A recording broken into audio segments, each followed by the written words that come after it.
Ами всъщност да, имам какво да ви кажа вече. Жена ми изпрати чат, който няма да ви покажа, защото не съм питала дали може.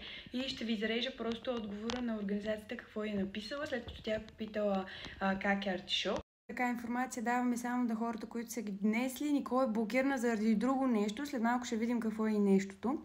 Това ми е любимото и все пак тя има възможност да се поинтересува за животното по друг начин, но не го прави. Значи първо изрично ме предупредиха, че няма смисъл да пише имейли, че никой няма да ми отговори по-рано и едва ли не им се скараха, пък сега, що не съм писала след като съм блокирана отгоре на всичко.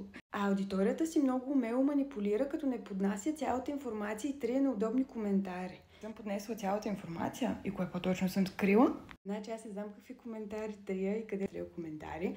Обаче аз съм свидетел, че преди 4 дни едно момиче и едно момче бяха написали 2 коментара на тяхната фейсбук страница. Момчето беше попитало как е артишок и защо не ми дават никаква информация. А момичето беше написало и аз това се чудя. Доверието